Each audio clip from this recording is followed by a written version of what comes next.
कुछ nights count कैवेली के room की तरफ बढ़ रहे थे एंड वहीं पर हमारा इंट्रो होता है कैवेली नाइट्स के ऑर्डर कमांडर लेसेल से। काउंट के बेडरूम के बाहर खड़े गार्ड्स रात के इतने लेट टाइम पर नाइट कमांडर को आते देख शॉक में रह गए थे। लेसी ने गार्ड से पूछा, लॉर्ड का क्या हाल है? एक गार्ड ने तुरंत कहा, लॉर्ड अभी भी सो रहे हैं। फिर लेसी बिना टाइम वेस्ट किए काउंट कैवेली के रूम में चला गया। जैसे ही वो अंदर आया काउंट एकदम जाग गया। लेसी को देख के वो हैरान होकर बोला, क्या हो रहा है? काउंट को लॉर्ड कहते हुए लेसी ने जल्दी से कहा, ये इमरजेंसी है, दुश्मन किले के अंदर घुस चुका है। ये सुनते ही काउंट कैवेली का चेहरा सफेद पड़ गया। किले में क्या घुस आया? उसमें यकीन न करते हुए पूछा। बाहर एक के बाद एक हॉट एयर बलून आते रहे जिनमें और भी फेनरिस के सोल्जर्स थे। गिजलिंग और उसकी टीम ने दीवारों पर तैनात सिपाहियों का कत्लेआम शुरू कर दिया।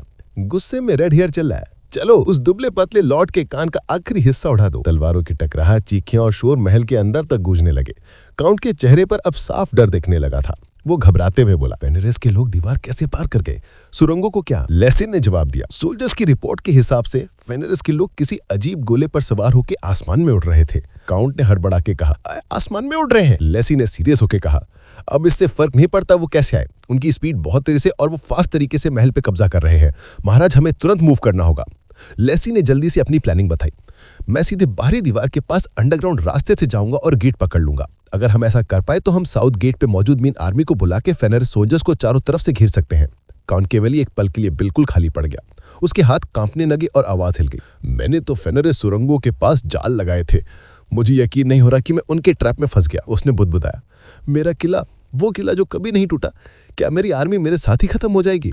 लेसी ने काउंट के कंधे हिलाए और कहा, महाराज, आपको सीक्रेट रास्ते से अपने लोगों के साथ निकलना होगा और बाहर से हेल्प लानी होगी।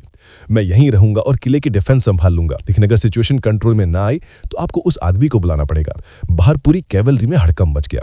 सिपाही चिल्ला रहे थे, फेनरिस के सोल्जर्स अंदर कैसे आ गए? गिजलिंग घोड़ों पर बैठे थनीकों को ऐसे काट रहा था जैसे कोई टोफू हो। एक सैनिक गिजलिंग पर झपड़ा, लेकिन गिजलिंग ने उसे चीखने से पहले दो हिस्सों में बांट दिया।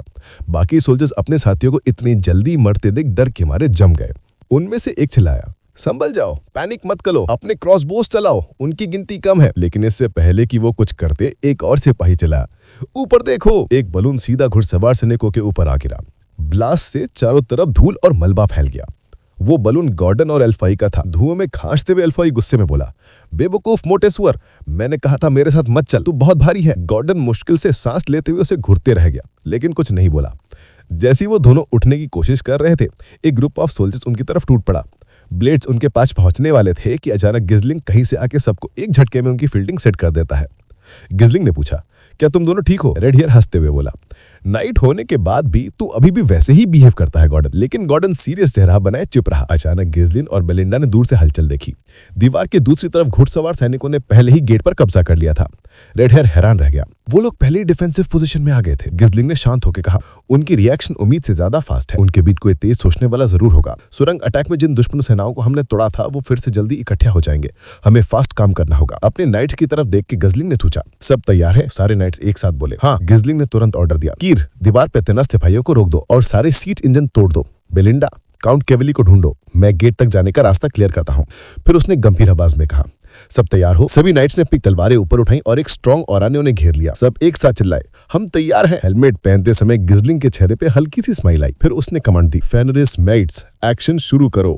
दोनों तरफ के सोल्जर्स के तैयार होने के बीच कुछ पल का सन्नाटा छा गया। घुड़सवार कैवलरी का एक सिपाही दौड़ता हुआ नाइट कैप्टन के पास पहुंचा। सेनापति, फेनरिस सोल्जर्स आ रहे हैं। लेसी को तुरंत समझ आ गया कि वो गेट को टारगेट कर रहे हैं। भाले तैयार करो। जैसे ही फेनरिस के नाइट्स आगे बढ़े, लेसी ने अपनी सेना को आदेश दिया, साउथ गेट से मेन आर्मी के आने तक रुके रहो। युद्ध एक जोरदार गर्जना के साथ शुरू हुआ। गिजलिन और उसके शूरवीरों ने घुड़सवार कैवलरी पर एक तरफा कत्लेआम मचा दिया। नाइट कैप्टन की आंखें अविश्वास से फैल गईं। वो देख रहा था कि उसके सोल्जर्स को कितनी बेरहमी से काटा जा रहा है। उसने खास तौर पे गिजलिन पे ध्यान दिया। उसकी हर बार लोगों को ऐसे चीर रही थी जैसे कोई कागज फाड़ रहा हो। सिपाही पैनिक में आ गए। उन्हें रोकने का कोई तरीका नहीं है। उनके हर हथियार में माना भरा हुआ है। लेसी हैरान करके सब देख रहा था। हर इन्फिल्ट्रेटर नाइट है, लेकिन ये तो नामुमकिन है, चाहे वो कितने ही स्किल्ड हो। उन्हें इतनी जल्दी हैवी इन्फेंट्री को तोड़ना नहीं चाहिए। फिर उसने भारी आवाज में कहा, जो सबसे आगे है, हमें उस आदमी को किसी भी कीमत पर रोकना होगा। एक सोल्जर चिल्लाकर बोला, कमांडर, फेनरिस बहुत तेजी से बढ़ रहे हैं। भारी दीवारों की सेनाएं और नहीं टिक पाएंगी। अगर यही स्पीड रही तो गेट टूट जाएगा। लेसी ने दांत भींचते हुए कहा, गेट को खोलने और बंद करने की सारी मशीनें तोड़ दो, मैं खुद को बचाऊंगा। तभी गिजलिंग सीधा उस पर टूट पड़ा। दोनों की तलवारें टकराई, एक तेज क्लैंग की आवाज गूंजी। लेसी ने मुश्किल से वार रोका, लेकिन गिजलिंग की ताकत ने उसे पीछे धकेल दिया। दोनों की तलवारें बार बार टकराने लगी। चारों ओर चिंगारियां उड़ रही थी। लेसी के हाथ कांपने लगे। वो शौक में था। गिजलिंग की आंखें बिल्कुल शांत, ठंडी और निडर थी। हर बार के साथ वो उसे पीछे धकेलता जा रहा था, जब तक कि लेसी की सांस नहीं फूलने लगी। फिर भी लेसी ने हिम्मत नहीं हारी। गहरी सांस लेके उसने तलवार ऊंची की और बोला, मैं लेसी हूं, कैवेली नाइट ऑर्डर का कमांडर। तुम यहां से नहीं जा सकते। इसी बीच महल के दूसरी तरफ सीन बदल गया। वो अब जेल गया था। काउंट कैवेली वहां पहुंचे। हवा भारी और नमी से भरी हुई थी। कोठरियों से जंजीरों की खनक सुनाई दे रही थी। एक कोठरी में कई जंजीरों से बंधा हुआ एक आदमी बैठा हुआ था। वो चुप था जब तक कि उसे कदमों की आवाज नहीं सुनाई दी।